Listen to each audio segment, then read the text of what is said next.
blatant military act of aggression against Pakistan. প্রতি মুহূর্তে বদলে যাচ্ছে পাক ভারতের সংঘাতের চেহারা। পরমাণু শক্তিধর দুই দেশের মুখোমুখি অবস্থান তৈরি করছে পূর্ণাঙ্গ যুদ্ধের আশঙ্কা, অথচ বিশ্বমোড়লরা সেজেছে নির্বিকার দর্শক। পরিস্থিতি নিয়ন্ত্রণে আনার জন্য যাদের এগিয়ে আসার কথা তারা একে অন্যের দিকে তাকিয়ে করছে কালক্ষেপণ। যুক্তরাষ্ট্র স্পষ্ট ভাষায় জানিয়ে দিয়েছে যেখানে তাদের স্বার্থ নেই সেখানে তারা যুদ্ধ থামাতে যাবে না। সম্প্রতি ফক্স নিউজকে দেয়া এক সাক্ষাৎকারে এমন মন্তব্য করলেন মার্কিন ভাইস প্রেসিডেন্ট। দুইটি পরমাণু শক্তিধর দেশের মধ্যে যদি বড় কোনো সংঘাত শুরু হয় তখন সেটা নিয়ে আমরা অবশ্যই চিন্তিত হই। তবে সত্যি কথা হলো আমরা এই দেশগুলোর সিদ্ধান্ত নিয়ন্ত্রণ করতে পারি না। ভারতের ক্ষোভ আছে পাকিস্তানের প্রতি, আর পাকিস্তানও এর জবাব দিচ্ছে।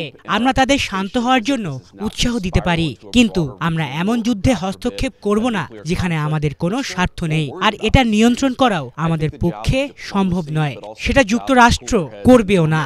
ভারত ও পাকিস্তানকে অস্ত্র নামিয়ে রাখার কথা আমরা বলতে পারি না। তাই কূটনৈতিক পথে বিষয়টি সামলানোর চেষ্টা চালিয়ে যাব। আমাদের প্রত্যাশা বর্তমান পরিস্থিতি বড় কোনো যুদ্ধ বা পরমাণু সংঘাতে পরিণত হবে না, তবে আমরা বিষয়টি নিয়ে উদ্বিগ্ন। ভারত ও পাকিস্তানের ঠান্ডা মাথার নেতাদের দায়িত্ব এই সংঘাত যেন পরমাণু যুদ্ধে রূপ না নেয় সেটা নিশ্চিত করা। এমন ইঙ্গিত দিয়েই নিজের দায় সেরেছেন জেডি ভ্যান্স। ভারত পাকিস্তান বহুদিন ধরে দ্বন্দ্বে লিপ্ত, এবারের সংঘাত দ্রুত শেষ হবে। এক বিবৃতিতে এমন মন্তব্য করেছিলেন মার্কিন প্রেসিডেন্ট ডোনাল্ড ট্রাম্প। এসব কথার সারাংশ হচ্ছে পাক ভারত ইস্যুতে একরকম নিষ্ক্রিয়তার ইঙ্গিত দিয়েছে যুক্তরাষ্ট্র। ট্রাম্পের ভাইস প্রেসিডেন্ট জেডি ভ্যান্সের সাম্প্রতিক বক্তব্যেও শোনা গেল সেটারই পুনরাবৃত্তি।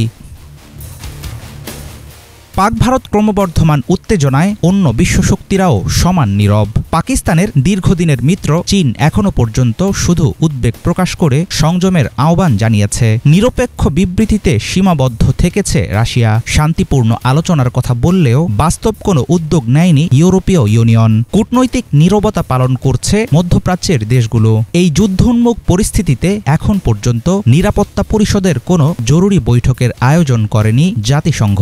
আন্তর্জাতিক মহলের নিষ্ক্রিয়তার মধ্যে যুদ্ধের আরও কাছাকাছি হচ্ছে দুই বৈরী প্রতিবেশী। একটি পরমাণু যুদ্ধের সম্ভাব্য বিপর্যয়ের দায় এড়াতে চাইছে যুক্তরাষ্ট্র। যুদ্ধ থামানোর কোনো দায়িত্বও নিচ্ছে না তারা। তবে কিছু কূটনৈতিক ফোনালাপ চলছে, কিন্তু সেগুলোর ভেতরেও নেই কার্যকর কোনো মধ্যস্থতার চিহ্ন।